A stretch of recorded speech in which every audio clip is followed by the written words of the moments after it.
إن الحمد لله نحمده ونستعينه ونستغفره ونعوذ بالله من شرور أنفسنا ومن سيئات أعمالنا من يهد الله فلا مضل له ومن يضلله فلا هادي له وأشهد أن لا إله إلا الله وحده لا شريك له وأشهد أن محمدا عبده ورسوله اللهم صل وسلم على نبينا وقدوتنا رسول الله محمد صلى الله عليه وسلم وعلى آله وأصحابه ومن تبعهم بإحسان إلى يوم القيامة. قال الله تعالى في القرآن الكريم: أعوذ بالله السميع العليم من الشيطان الرجيم. يا أيها الذين آمنوا اتقوا الله حق تقاته ولا تموتن إلا وأنتم مسلمون. يا أيها الناس اتقوا ربكم الذي خلقكم من نفس واحدة وخلق منها زوجها وبث منهما رجالا كثيرا ونساء واتقوا الله الذي تساءلون به والأرحام إن الله كان عليكم رقيبا. يا أيها الذين آمنوا اتقوا الله وقولوا قولا سديدا يصلح لكم أعمالكم ويغفر لكم ذنوبكم ومن يطع الله ورسوله فقد فاز فوزا عظيما. أما بعد أوصيكم ونفسي بتقوى الله فقد فاز المتقون. Ma'asyiral muslimin, jamaah salat Jumat yang dirahmati Allah Subhanahu wa taala. Sudah menjadi kewajiban kita untuk senantiasa meningkatkan kualitas keimanan dan ketakwaan kita dalam pengertian tunduk dan patuh terhadap apa yang telah ditetapkan oleh Allah dan Rasul-Nya, baik dalam bentuk perintah maupun kita berupaya meninggalkan apa yang dilarang oleh Allah dan Rasul-Nya. Dan juga kita berupaya meningkatkan kualitas ketakwaan kita dan amal soleh kita dalam setiap event kehidupan kita, di mana Allah masih memberikan kesempatan kepada kita, kesempatan, kesehatan, umur. Ini adalah amanah dari Allah yang harus kita gunakan dengan sebaik-baiknya, yang akan membawa keselamatan di dunia dan juga keselamatan di akhirat. Jamaah salat Jumat yang dirahmati oleh Allah Subhanahu wa taala, kita yakin bahwa dinul Islam adalah dinul haq. Dinul Islam adalah din yang memiliki sifat sumuliyah yang sempurna, dan dinul Islam yang sifatnya kamil ini pun menjadi rahmatan lil alamin. Oleh karena itu, jamaah sekalian yang dirahmati oleh Allah Subhanahu wa taala, kita melihat di masa pandemi yang belum selesai ini, ada persoalan-persoalan yang menyangkut umat, ada persoalan-persoalan yang menyangkut tarbiyah pendidikan, ada persoalan yang menyangkut politik, bahkan akhir-akhir ini yang namanya musibah, bencana banjir atau longsor sudah mulai berada di negeri ini atau di sekitar kita. Ini menjadi persoalan yang sangat penting, yang harus juga kita waspadai, persoalan yang harus kita analisa. Tapi jamaah sekalian, dalam forum yang singkat ini, bagi kami adalah persoalan yang sangat penting. Ini adalah menyangkut persoalan dinul Islam. Walaupun Islam sendiri tidak menjadi soal, tapi ketika Islam dipersoalkan, itu akan menjadi masalah tersendiri. Kita yakin di dalam surat Al-Maidah ayat 3 Allah menyatakan, al-yauma akmaltu lakum dinakum wa atmamtu alaikum nikmati wa raditu lakum Islam madina. Ada 3 komponen jamaah sekalian yang dirahmati oleh Allah ketika kita komitmen meyakini dinul Islam itu adalah dinul haq. Allah lah yang menyempurnakan, Allah lah yang menetapkan kita agama dinul Islam ini, dan Allah juga yang kedua menyempurnakan dinul Islam ini. Bahkan Allah juga memberikan rahmatnya atau nikmatnya kepada kita dari dinul Islam ini. Oleh karena itu, ketika muncul persoalan-persoalan yang menyangkut dinul Islam, Apakah itu terkait dengan akidah? Apakah itu terkait dengan syariahnya? Juga terkait dengan akhlaknya? Maka Islam pada dasarnya sudah memiliki konsep yang sangat baik dan sempurna yang tidak perlu kita ragukan. Maka ketika ada orang mempersoalkan Islam, berarti kita harus yakin bukan Islamnya yang tidak sempurna, bukan agama Islam ini yang tidak sempurna, mungkin karena umat Islam yang tidak komitmen terhadap dinul Islam. Oleh karena itu jamaah sekalian yang dirahmati oleh Allah Subhanahu wa taala, dengan ayat tadi, kalau beberapa hari ini muncul pemahaman-pemahaman yang terkait mengkritisi Islam, agama Islam adalah agama yang intoleran, agama Islam adalah agama yang bertentangan dengan hak asasi manusia, atau agama Islam ini yang mengajarkan radikalisme, maka itu tidak ada dalam Islam. Islam punya konsep yang berjalan di masa yang lalu maupun di masa yang akan datang, walaupun perjalanan Islam mengalami pasang surut. Di masa Rasul Shallallahu Alaihi Wasallam dan masa sahabat, Islam menjadi titik peradaban. Juga masa Daulah Abbasiyah, Islam memimpin peradaban. Kalau kemudian di masa-masa berikutnya ada masa kejayaan, ada masa kemunduran Islam, bahkan saat ini pun kita berada pada masa kelemahan kaum muslimin. Itu bukan berarti Islamnya yang lemah, bukan dinul Islamnya yang salah, tapi kemungkinan komitmen umat Islam terhadap dinul Islam itu. Maka jemaah sekalian yang dirahmati oleh Allah, ada orang yang mempersamakan dinul Islam dengan agama yang lain, maka secara akidah kita pasti kita tolak. Karena di dalam surat Ali Imran ayat 19 tegas, inna dina indallahil Islam, sesungguhnya agama yang paling diridhoi oleh Allah itu adalah agama Islam. Adapun orang lain tidak mempercayai keyakinan bahwa dinul Islam itu adalah agama yang paling baik, itu urusan mereka.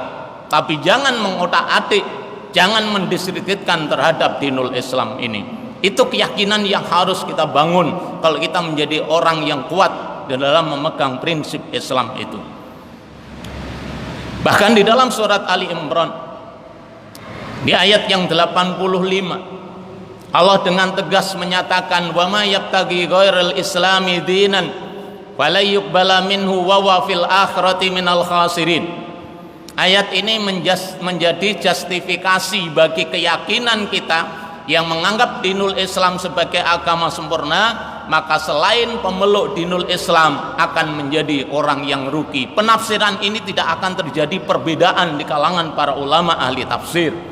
Tapi ketika itu dipalingkan dengan alasan moderasi agama, agar agama ini menjadi moderat, agama Islam disamakan dengan agama yang lain, agama Islam belum sempurna, bahkan agama Islam terkait dengan hukum kisos, rajam, yang terkait dengan hudud, itu semuanya dianggap akan melanggar hak asasi manusia. Padahal Islam bukan produk manusia, dinul Islam bukan hasil rekayasa pertemuan antara manusia, tapi itu adalah produk dari Allah Subhanahu wa taala yang tatanannya jelas dari Al-Qur'an dan As-Sunnah. Jadi Allah menyatakan, wa may yabtaghi ghairil islami dinan, siapa yang memilih, siapa yang mengambil, siapa yang beragama selain agama Islam, fala yuqbala minhu, tidak akan diterima oleh Allah Subhanahu wa taala, wa huwa fil akhirati minal khasirin, dan di akhirat tidak akan mendapatkan apa-apa dan termasuk orang yang rugi. Itu keyakinan yang harus kita bangun. Kalau keyakinan dalam prinsip ini saja kita gagal membawa prinsip keimanan kita, jangan harap Islam memimpin peradaban. Jemaah yang dirahmati oleh Allah Subhanahu wa taala, ini menjadi bahan perenungan bagi kita. Maka dari itu, ketika ada propaganda-propaganda yang terkait Islam yang itu bernilai negatif terhadap Islam, sikap kita adalah kita membela dinul Islam, membela keyakinan kita, mempertahankan keyakinan kita jangan menjual dinul Islam ini dengan alasan-alasan yang sifatnya duniawi. Yang kedua, jamaah yang dirahmati oleh Allah Subhanahu wa taala, kita sadar kekuatan Islam ini adalah kekuatan yang sangat diperhitungkan oleh dunia internasional. Kita tahu dalam sirah, dalam sejarah, bahwa peradaban Islam itu pernah jaya dalam ratusan tahun. Maka kalau peradaban Islam ini memimpin peradaban dunia, maka orang-orang yang tidak rela Islam ini menjadi peradaban, karakter atau akhlak Islam menjadi akhlak yang dianut umat Islam secara sempurna, maka mereka melakukan gerakan-gerakan bagaimana Islam ini akan mengalami kemunduran. Jemaah sekalian yang dirahmati oleh Allah Subhanahu wa taala, kalau mungkin berhadapan secara langsung sebagaimana perang di masa yang lalu, dunia modern tidak melakukan seperti itu. Walaupun mungkin dengan izinnya Allah suatu saat itu pasti akan terjadi. Tapi untuk sekarang, di era dunia digital, di era dunia informasi yang begitu cepat, maka gerakan ghazul fikri, perang pemikiran, itulah yang digencarkan. Apa yang dilakukan? Paling tidak adalah keyakinan terhadap agama. Maka propaganda dengan alasan mungkin moderasi agama itu dimunculkan agar umat Islam tidak fanatis terhadap dinul Islam. Ini kelihatannya sepele, tapi dalam tataran akidah ini menjadi hal yang berbahaya. Jadi kita tidak bangga dengan dinul Islam, kita tidak bangga dengan agama kita. Yang kedua, dilakukan perang pemikiran ini bagaimana pemikir-pemikir Islam, notabene yang mungkin beragama Islam, memiliki pemikiran-pemikiran yang sifatnya liberal, sehingga liberalisasi terhadap Islam itu juga dilakukan. Ini mungkin akan dilakukan terhadap orang-orang yang memiliki kedudukan, orang-orang yang memegang kekuasaan, orang-orang yang dalam level dunia pendidikan, karena inilah yang dilakukan. Belum lagi persoalan yang lain, mereka akan melakukan merusak akal generasi muda kita. Karena generasi muda yang akan datang, jika komitmen dengan dinul Islamnya, komitmen dengan agama yang dianutnya, akan menjadi orang-orang yang kokoh di dalam memahami Islam. Oleh karena itu jamaah sekalian, ini bukan tanggung jawab perorangan, ini tanggung jawab kita bersama. Maka apa yang harus kita lakukan? Yang pertama, ketika menghadapi seperti ini, kita tidak boleh putus asa, kita tidak boleh mengalami lemah atau futur, karena perjuangan Islam itu mengalami pasang surut. Perjuangan Islam sekali lagi mengalami pasang surut, sementara yang dinilai oleh Allah bukanlah apa yang bisa kita peroleh hari ini, tetapi perjuangan kita itulah yang akan dinilai oleh Allah.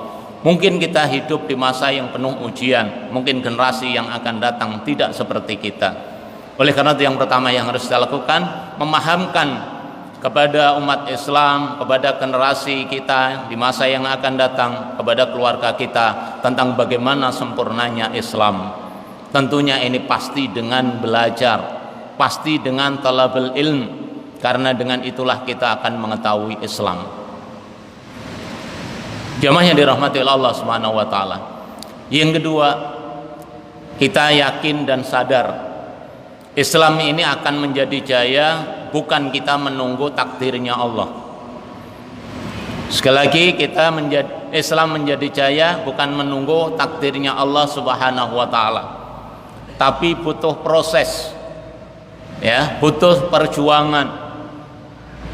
Juga turunnya pertolongan Allah Subhanahu wa taala terhadap umat Islam bukanlah bim salabim, satu hari kita berdoa saat itu pula Allah mengabulkan. Tidak.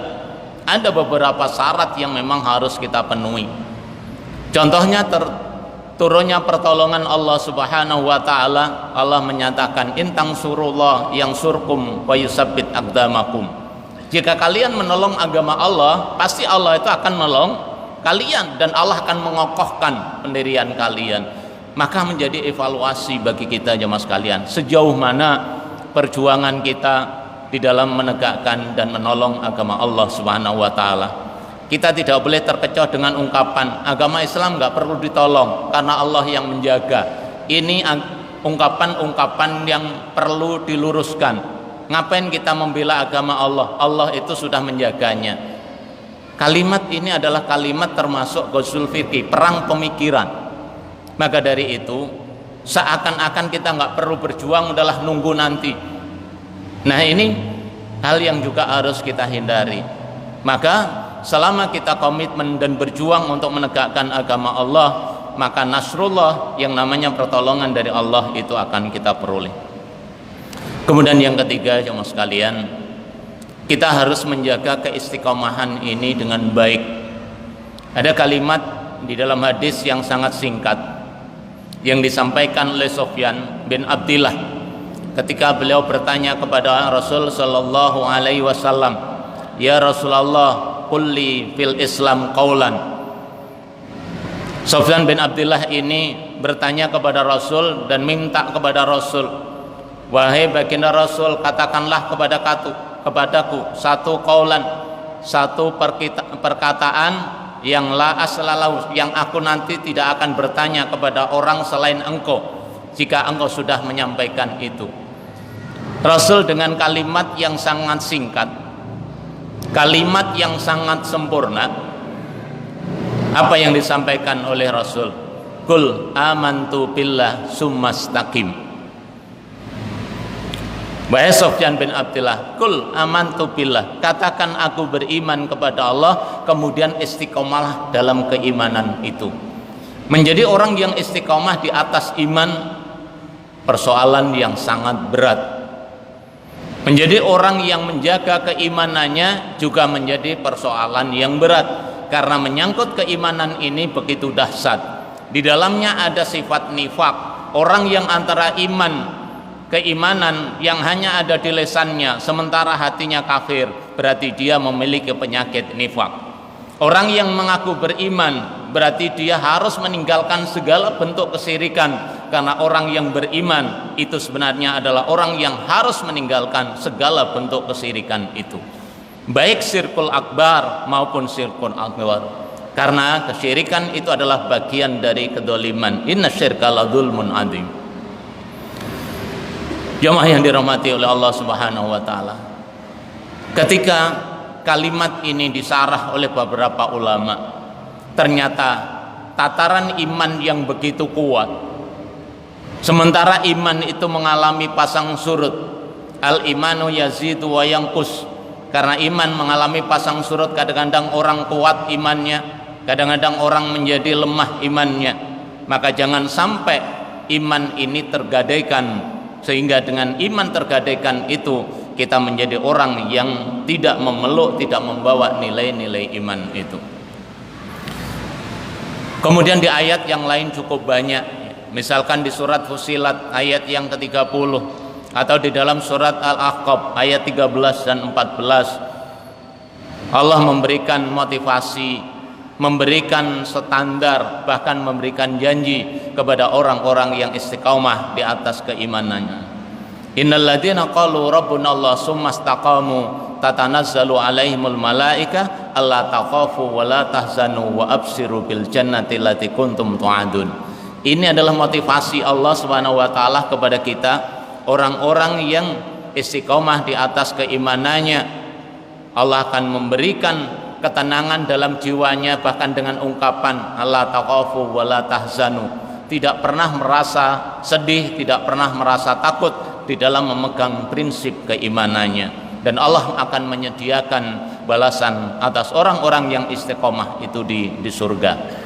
Yang terakhir jemaah sekalian, sekuat apapun kita, sepandai apapun kita, sebaik apapun strategi kita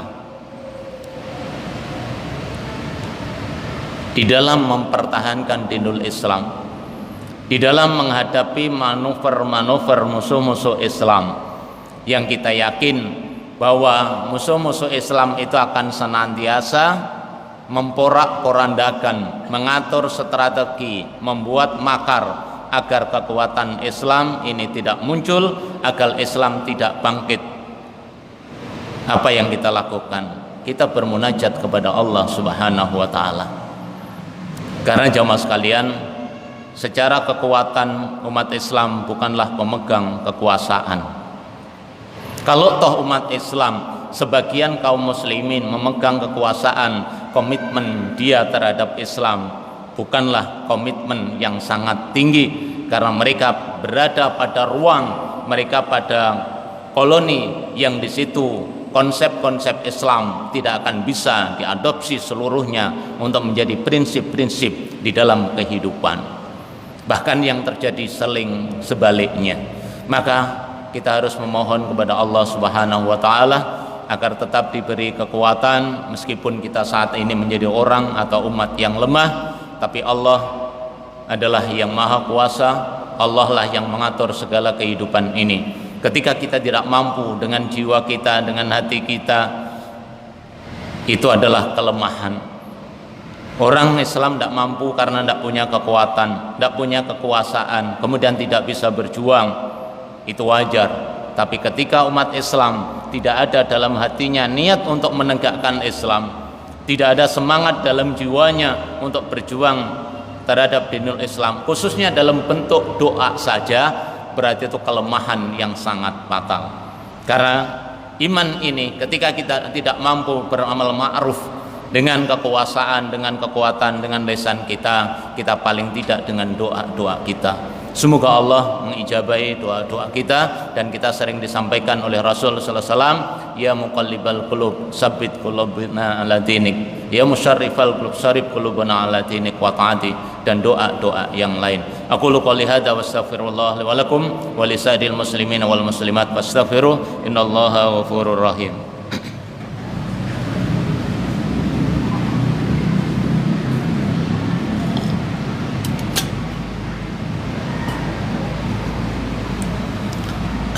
Alhamdulillah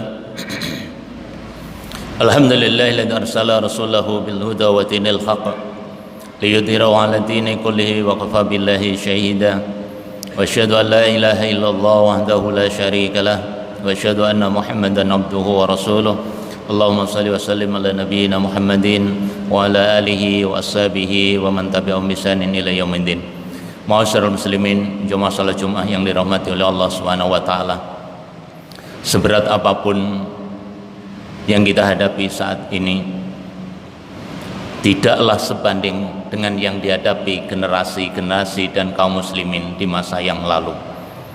Walaupun kita sadar bahwa sejarah itu pasti akan bergulir, maka jamaah sekalian, kita berharap mempelajari Islam bukanlah mempelajari akidah saja, mendalami Islam bukan hanya dalam syariah saja, tetapi karena Islam itu memiliki sifat yang sempurna, mengatur segala aspek kehidupan, maka kita berupaya mendalami Islam itu juga dengan sempurna, meskipun antara usia kita dan pemahaman kita terhadap Islam itu insya Allah tidak seimbang. Sebelum kita selesai memahami Islam secara sempurna, usia kita yang sangat singkat ini tidak akan pernah sempurna memahami Islam secara total. Tapi paling tidak keyakinan kita, giroh kita, semangat kita untuk mendalami Islam itu menjadi kokoh. Wabil khusus pendalaman Islam yang juga jarang, itu adalah peradaban Islam, atau yang dalam bahasa sering disebut sirah nabawi atau sirah sahabat. Perjalanan Rasul, kehidupan Rasul Shallallahu Alaihi Wasallam itu menjadi perenungan bagi kita, karena generasi-generasi Islam itu akan bisa menjadikan Rasul sebagai uswah, sebagai toladan ketika kita mendalami sirah. Maka sirah Rasul, sirah sahabat, dan a'immatul madhaib, tokoh-tokoh kaum muslimin yang telah berjuang di masa lalu perlu kita renungi, perlu kita pelajari, karena yang dihadapi mereka dan bagaimana ketika menghadapi persoalan itu, di sana ada titik temu yang bisa kita jadikan rujukan di dalam mensikapi segala fenomena yang terjadi saat ini maupun yang akan terjadi di masa yang akan datang. Contoh yang gampang, di masa Rasul banyak muncul nabi palsu, itu pun juga akan terjadi. Di zaman Rasul banyak orang-orang munafik muncul, maka di masa yang akan datang pun juga banyak seperti itu. Maka Rasul di dalam hadis yang sangat singkat menyebutkan, badiru bil alman, segeralah kalian beramal soleh sebelum terjadi fitnah, yang fitnah itu bagaikan kegelapan malam. Apa? Yusbihur rajulu mu'minan wa yumsi kafiron. Di pagi hari orang itu beriman tapi sorenya yang kafir, atau sebaliknya sorenya menjadi beriman, pagi harinya kafir. Kenapa? Yabi'u dinahu bi aradim minad dunya, karena dia menjual agamanya hanya untuk kepentingan duniawi. Apakah waktu itu para sahabat melakukan itu? Tidak. Itu akan terjadi ketika masa-masa ini di akhir zaman, di masa fitnah. Itulah yang harus kita jaga. Iman ini kita mantapkan. Generasi-generasi di masa yang akan datang juga menjadi tanggung jawab kita, khususnya keluarga kita. Mari kita mohon kepada Allah Subhanahu wa taala, innallaha malaikatahu yusholluna 'alan nabi, ya ayyuhalladzina amanu shallu 'alaihi wa sallimu taslima. Allahumma ighfir lil mu'minina wal mu'minat wal muslimina wal muslimat al ahya'i min wal amwat, innaka qaribun mujibud da'wati qatil hajat. Allahumma arinal haqqa haqqan warzuqna ittiba'ah wa arinal batila batila warzuqna ijtinabah. Ya muqallibal qulub, tsabbit qulubana 'ala dinik. Ya musarrifal qulub, sarif qulubana 'ala ta'atik. Rabbana la tuzigh qulubana ba'da idh hadaitana wa hab lana min ladunka rahmah innaka antal wahhab. Rabbana afriq 'alaina sabran wa tsabbit aqdamana wansurna 'alal qaumil kafirin wansurna 'alal qaumidh dhalimin wansurna 'alal qaumil munafiqin. Rabbana atina fid dunya hasanatan wa fil akhirati hasanatan wa qina 'adzabannar. Wassallallahu Muhammadin walhamdulillahi rabbil alamin. Wa aqimus shalah. Subhanakallahumma bihamdik asyhadu an la ilaha illa anta astaghfiruka wa atubu ilaik. Assalamualaikum warahmatullahi wabarakatuh.